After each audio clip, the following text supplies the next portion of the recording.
an innovative approach that the staff of District 3 has come up with to really allow us to connect with you during these COVID-19 moments and how we can connect with different topics. Last week, we talked about community health centers and how you can access care and how they have all the services that you would have at a regular doctor's office or hospital, but now you can get those things also. Also want to touch on our census. DeKalb County is at 44.5%, our response rate. We need to get that up higher.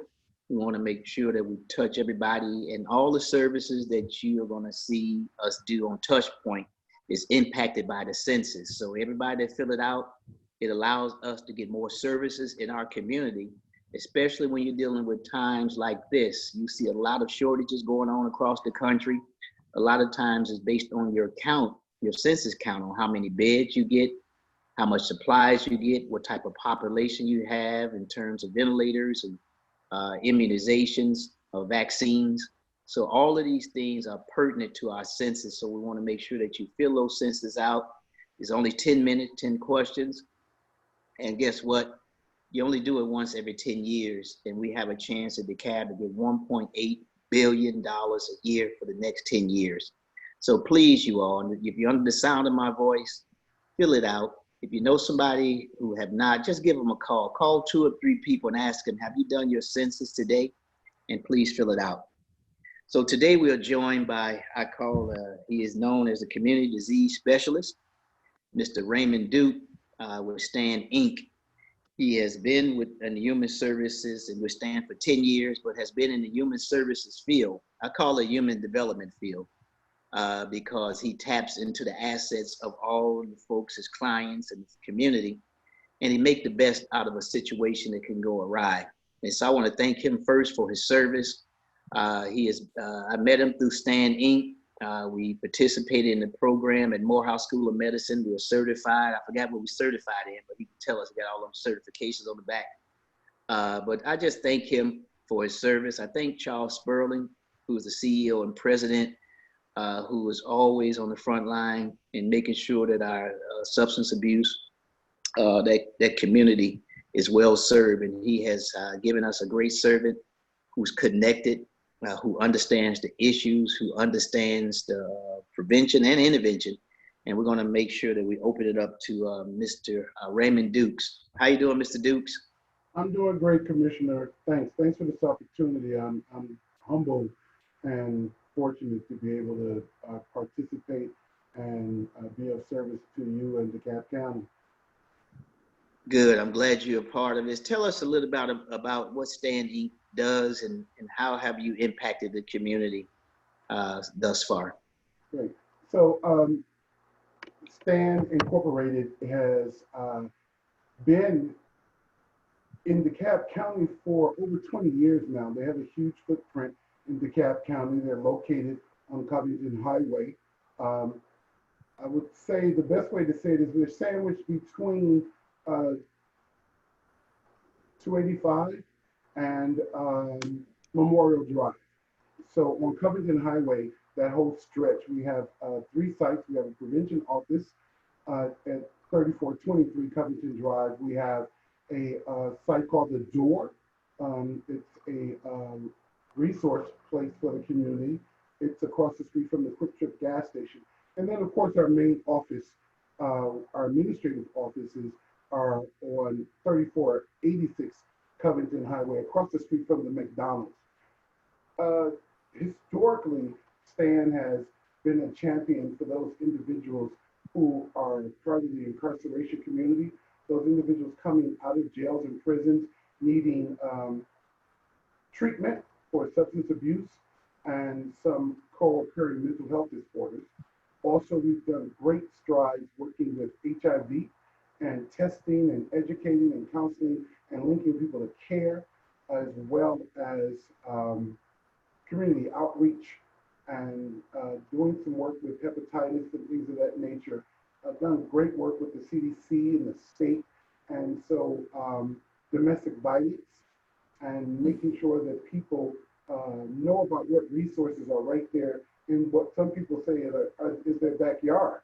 Because sometimes when people find out where we are, they go, oh wow, I touch you guys every day, I didn't know you were here.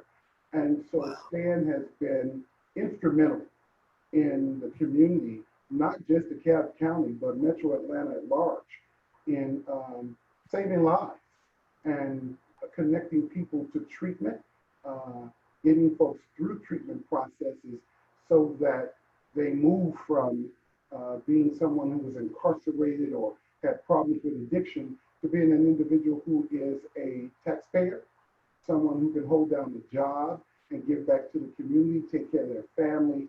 And of course, all of that work saves the county, the city, and the state and the federal government money, because if we don't have to house those people in jail or prison or hospitals, and they can come and get treatment and then find a job and gainful employment and housing of their own, and then reunification with their families, then we know our work is valuable and vital to saving those people's lives and improving the communities. Great, great. I appreciate that and how you have done those services and how you uh, and talk about a lot of times we have stigmas for people who are abusing drugs and how it impacts them and the community and our family. Talk about how that has changed over the years. And I know we do a lot around opioid summit and you know when crack was around, I tell people it was like a scar, it was like a scarlet leather. But now we've changed and been educated through the opioid crisis that this is a sickness. This is not we should hold against a person. They're trying to turn their lives around. But talk about that briefly. Yeah. You're right. You're 100% right. There's been a paradigm shift over the years, over the decades, that most people were like, well, you don't have to do those drugs. They had very negative names for people who were abusing alcohol and drugs. Most people from a religious standpoint were saying, oh, you just need to pray, you need God in your life. Well, now we are understanding and we know that this is a dis-ease that people are faced with. It's a challenge that people deal with. It affects not only them, but their family, their friends, their social networks, and their communities. So we're helping not only the individual, but their families and the communities, and even at churches, and a lot of times their places of employment, to understand that this person has a disease, and they need help, and they need education, and they need love, and not judgment. They need support. And we also need to understand that just because we're ready for that person to not be on drugs or not abuse alcohol or other substances, that person may not be ready for that. And so their brains have gotten to the point where this is their understanding or feeling that this is what I need to get through the day. And until they can change that and turn that off. So every day that they say no to drugs or substance and say yes to life and health, they get closer and closer and closer to being able to document those months and years and decades of being clean and sober and alcohol and drug and substance free.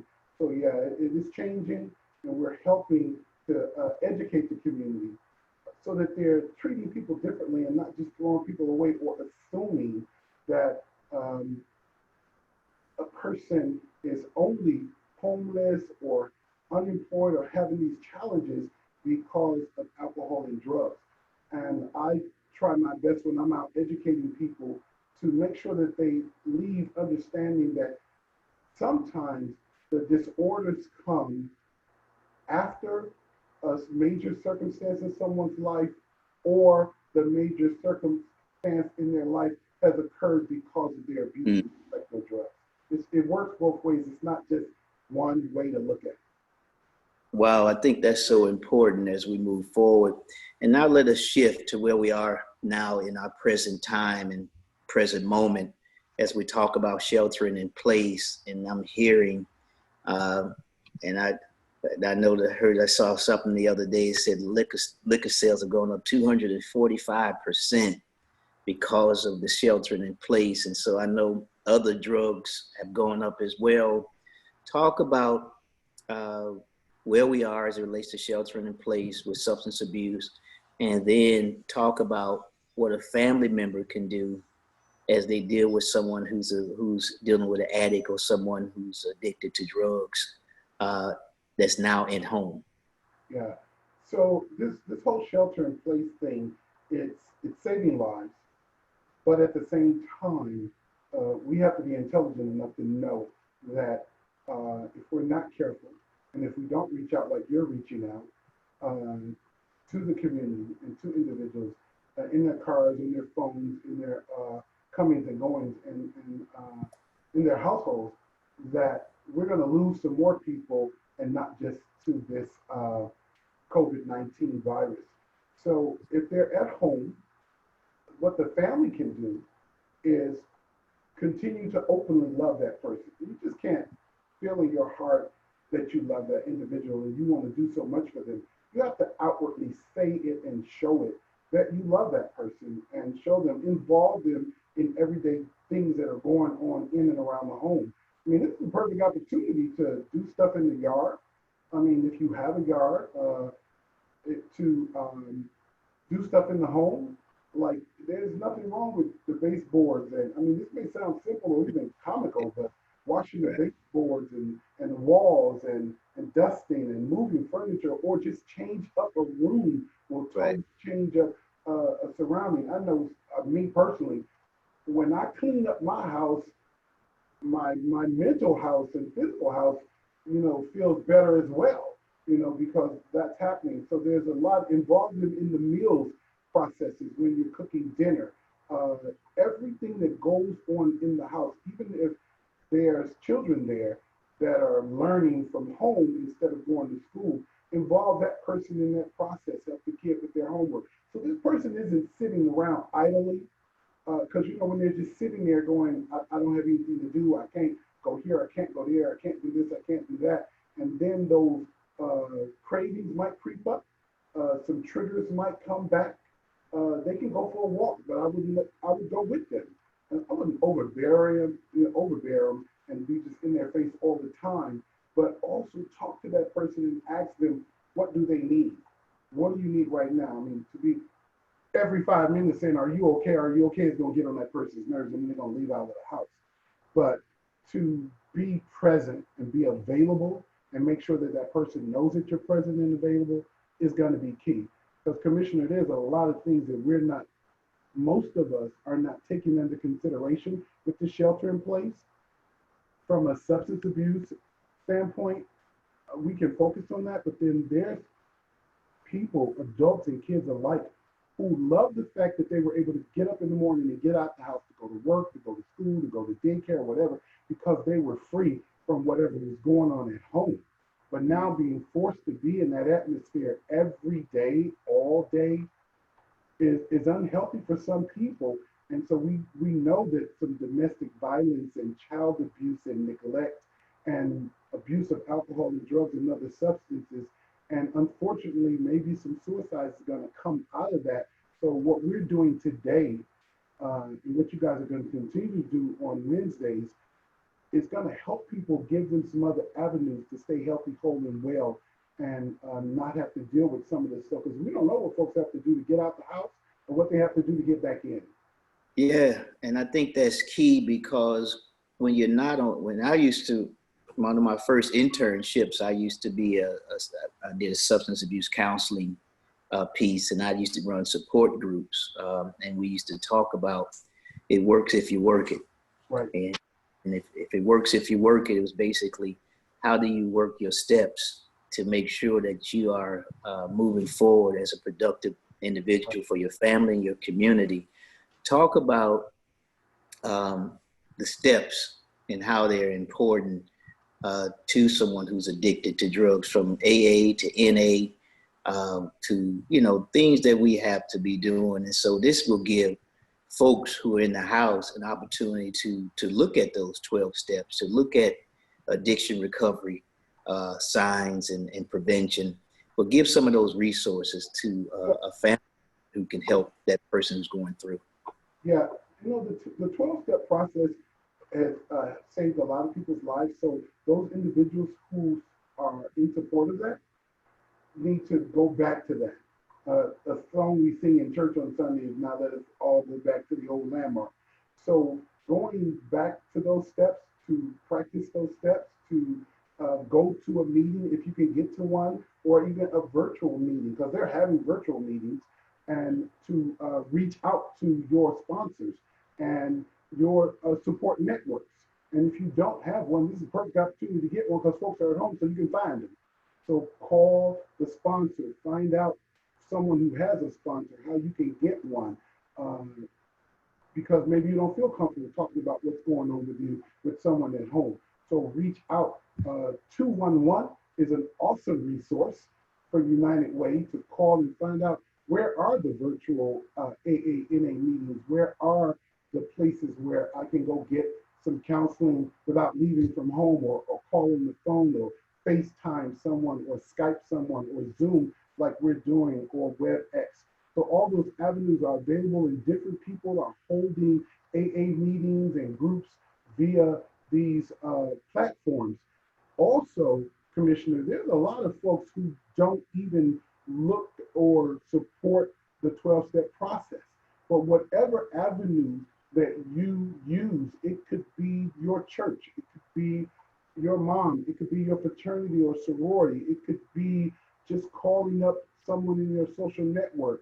But find all those ways, utilize all those ways to help yourself continue to stay on the path that you're on if you're recovering. Those folks who are not there yet and who we still want to support, and we still want to love on, and we still want to get you connected, there's phone numbers. Of course, we can give those numbers before people. Please do. Get those numbers and resources as you talk. So you can look at sandinc.com, go to our website. You can also call 404-288-4668. Someone is answering that phone every time it rings. And if you say, I need some help or support, and you may not even know what you need, but if you just say, I have a need, and this is my situation, it's confidential, we'll help you, we'll get you connected with a counselor that will be more than happy to talk to you on the phone. We have case managers. We have a wonderful program at Stand Inc. called Project Connect Treatment. We're going to be doing later on this afternoon a group online. You can participate in that. The Eventbrite, LaShawn is going to post that, and we're going to post it as well. So there's so many things that people can do.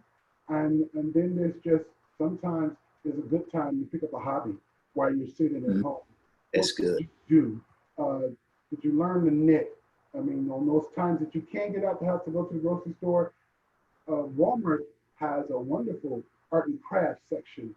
Find something to do that you've always wanted to do, or write a book, or write short stories, write poetry, or just get a journal and start writing down how you feel every day. Because guess what?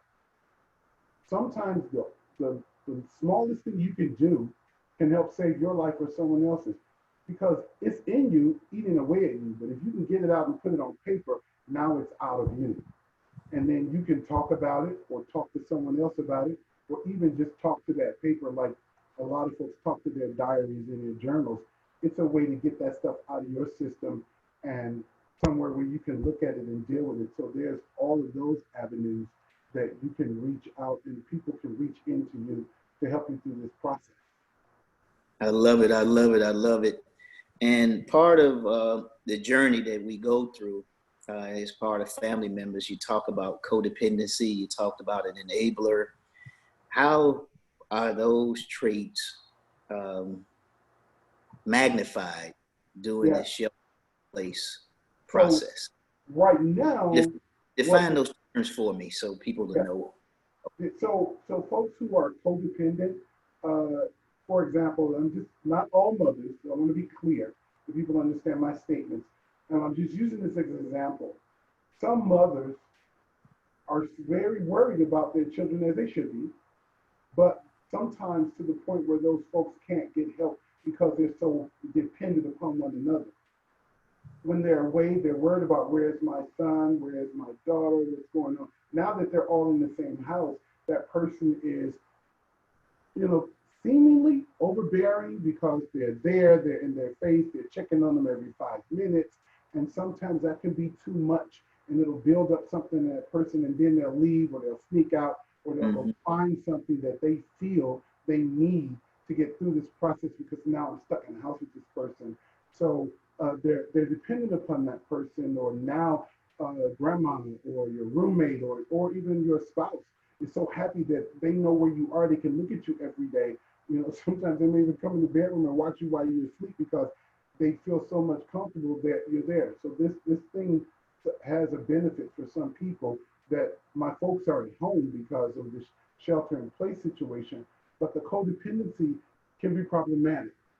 So make sure that if you don't know how I can successfully help this person, reach out to someone, go online, Google some ways that you can assist people, especially when it's around depression. Because some signs are there, some signs are not. If people are changing their behaviors all of a sudden, weight loss or gain, lack of sleep or just sleeping all the time, they're complaining about health things. Sometimes they're just isolating themselves or sad all the time.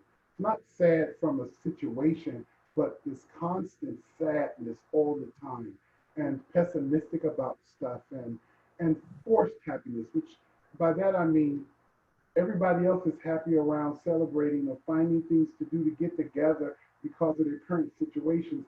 And this person does not want to be bothered, doesn't want to be involved, but are being forced to smile or, you know, all of that stuff. So these are some of the things that may or may not be happening, but to look for. Always angry, always, you know, snapping at someone, irritable.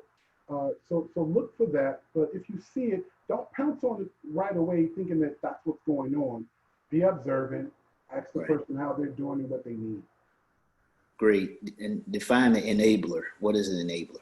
So enabler is that person who is helping you do the things that you're doing that are not for your highest good or for your health, your mental health, or your sobriety, or even your emotional or physical health.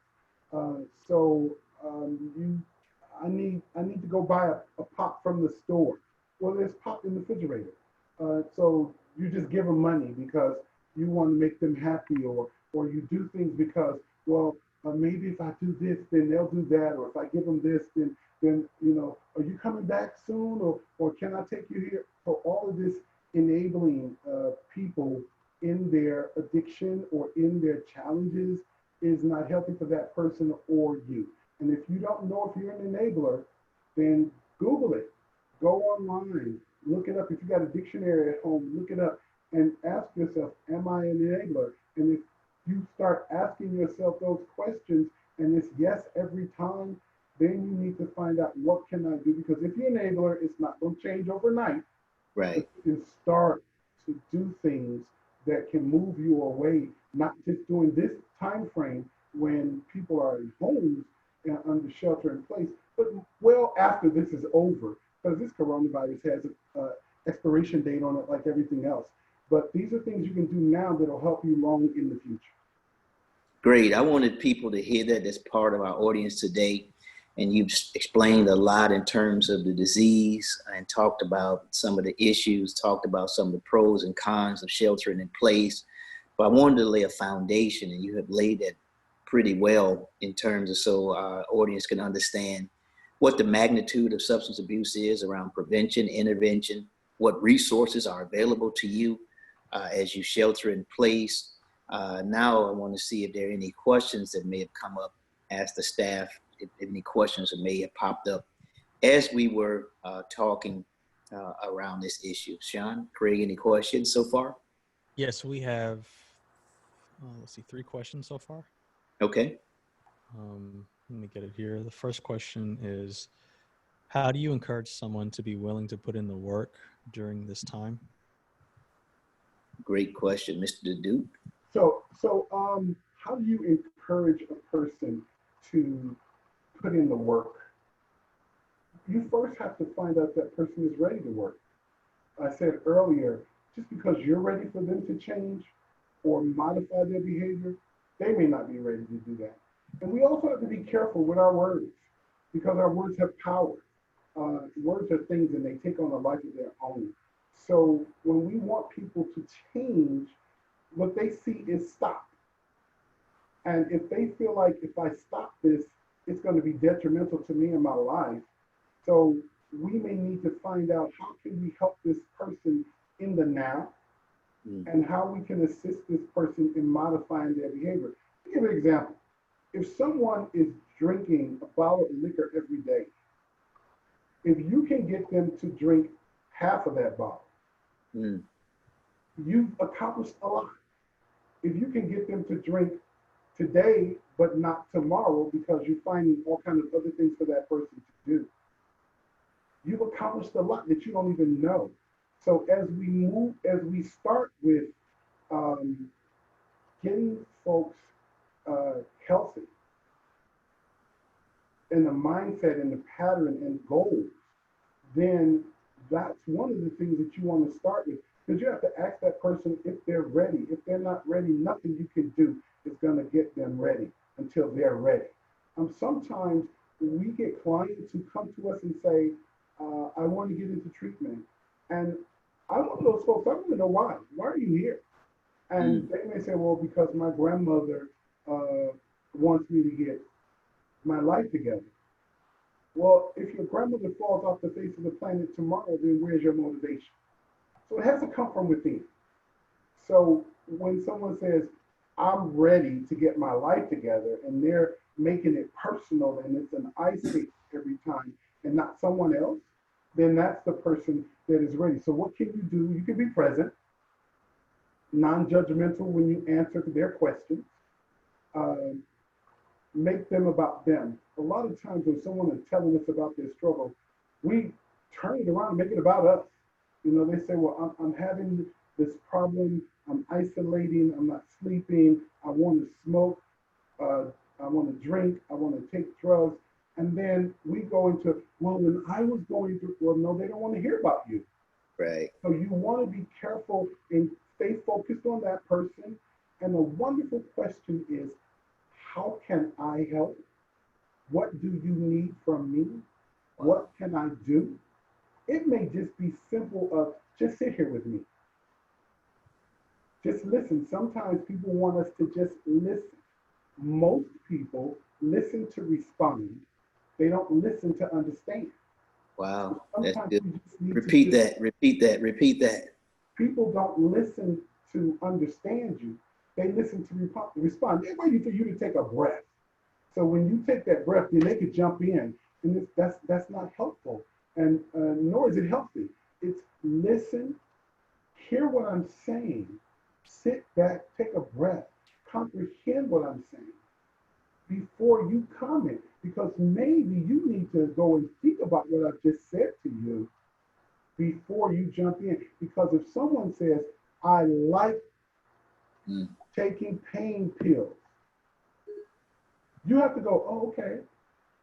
And then sometimes ask them a question. What is it about pain pills that you like? And then breathe and let them answer that question. Most of the time, we're those armchair counselors and therapists. And we're trying to fix that person instead of understanding that we need to listen to that person and understand where that person is coming from so that we could be there to assist that person because they're ready to get the help.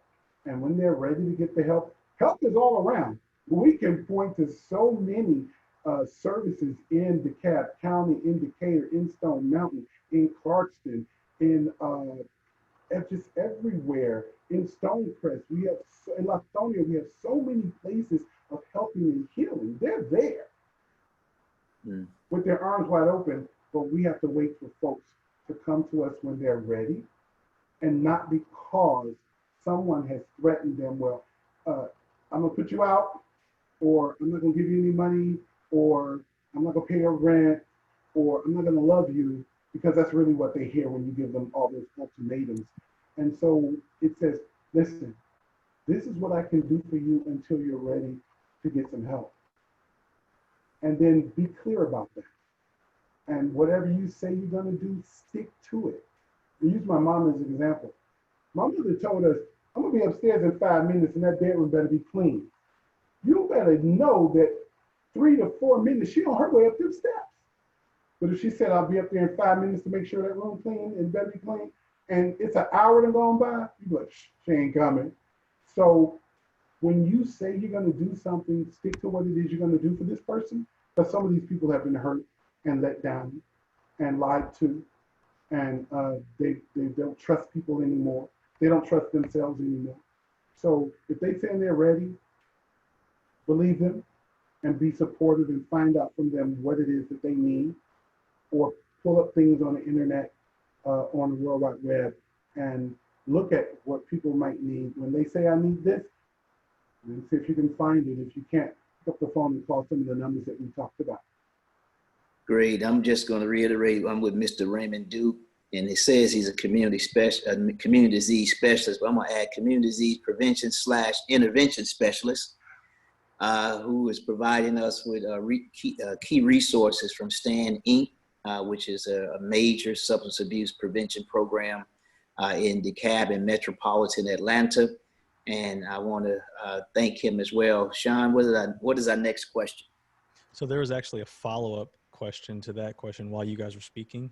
Okay. They were asking, so do we just let the person hit rock bottom if they're not ready?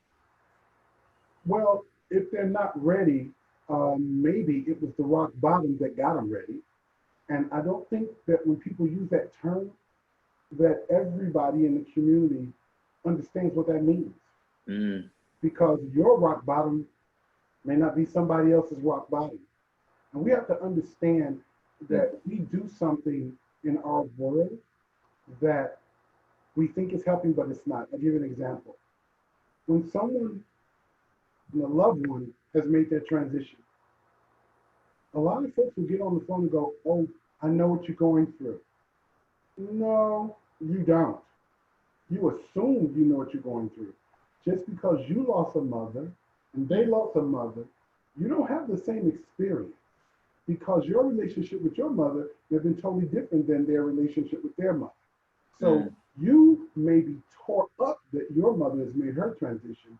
And let's be realistic. This other person may be glad that their mother made their transition because now they get the inheritance. It's not the same. Not the same. So a person's rock bottom may be, I got arrested last night because I was under the influence.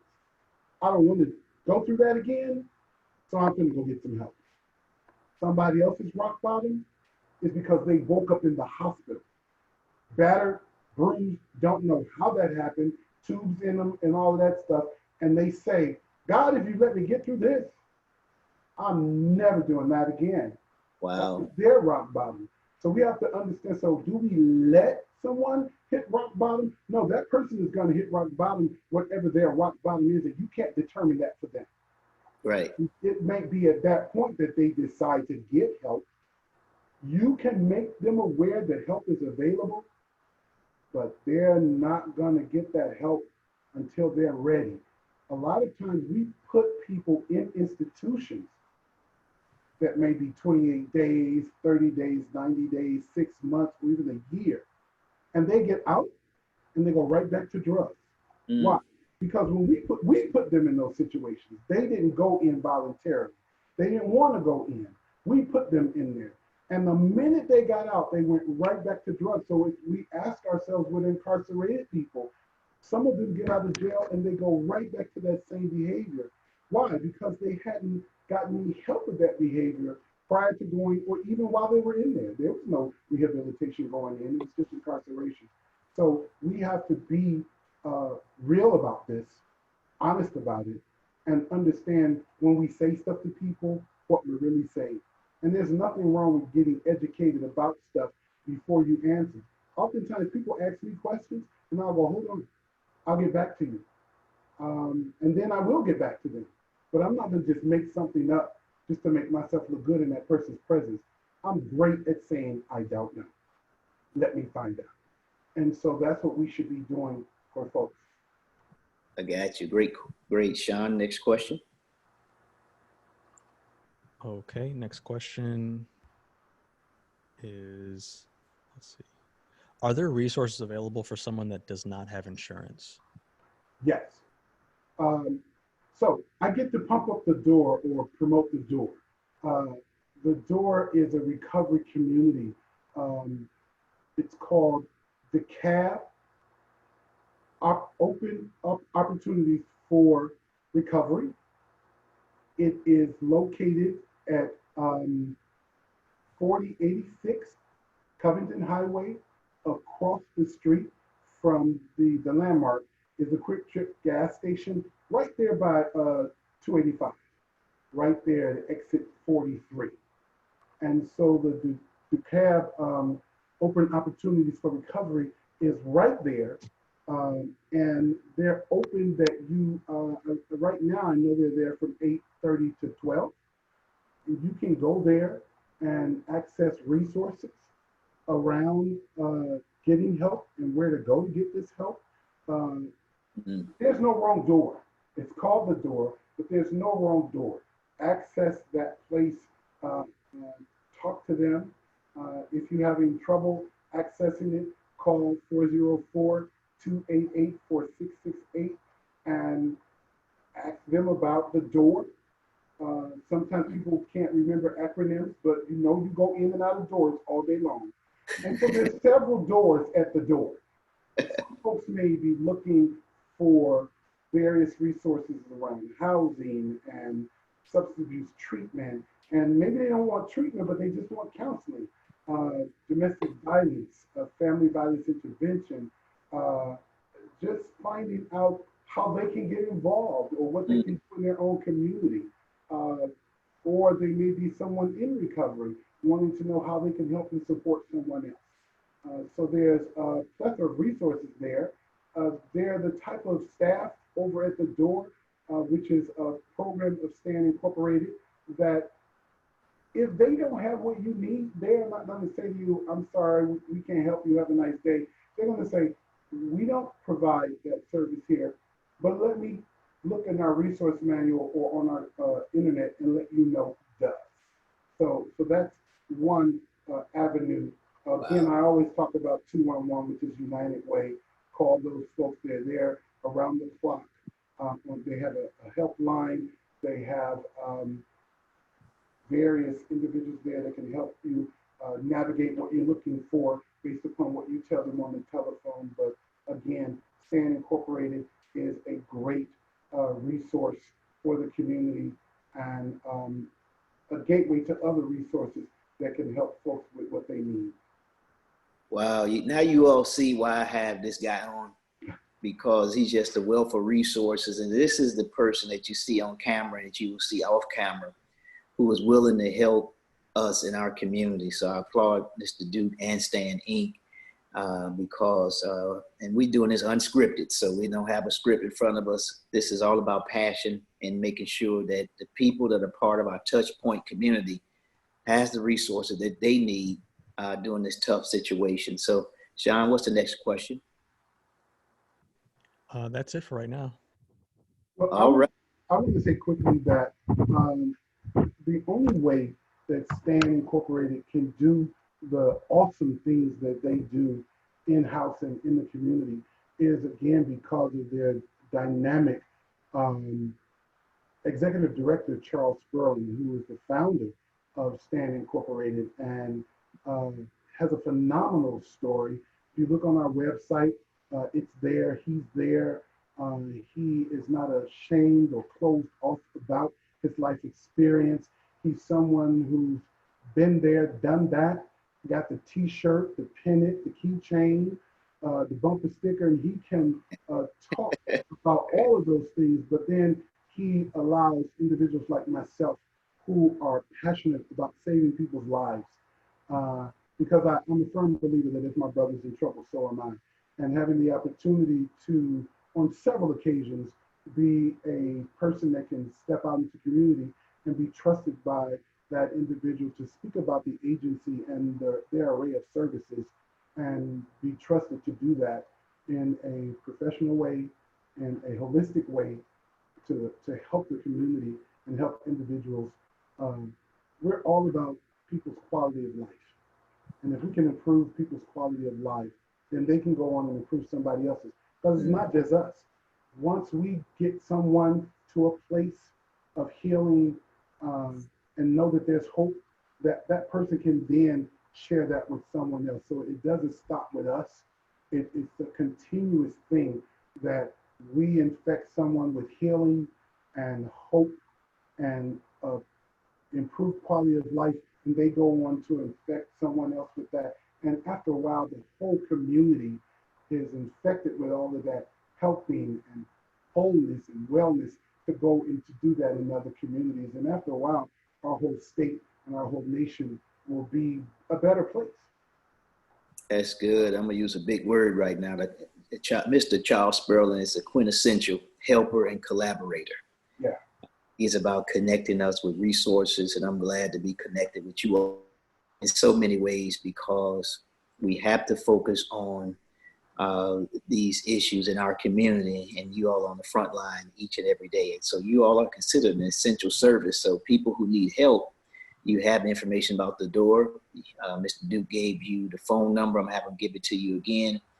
But this is what it's all about, the touch point and our touch point community.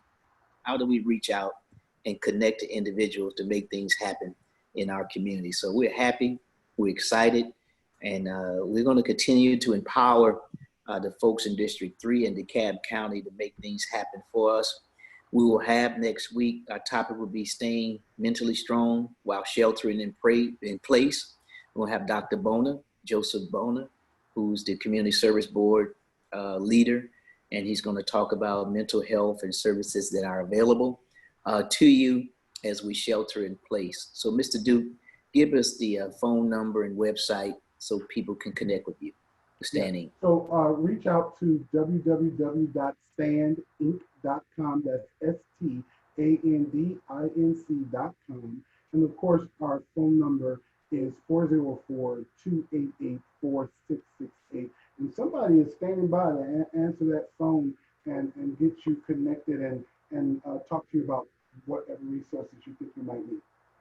Excellent. Thank you again for your time. Thank you, Touchpoint community, for being a part of us in District 3. I'm your Commissioner, Larry Johnson. I want to thank the staff who have pulled this together to make sure that we are connected with you during this COVID-19 temporary crisis. Thank you. Have a great day, Mr. Duke. Be safe and be strong.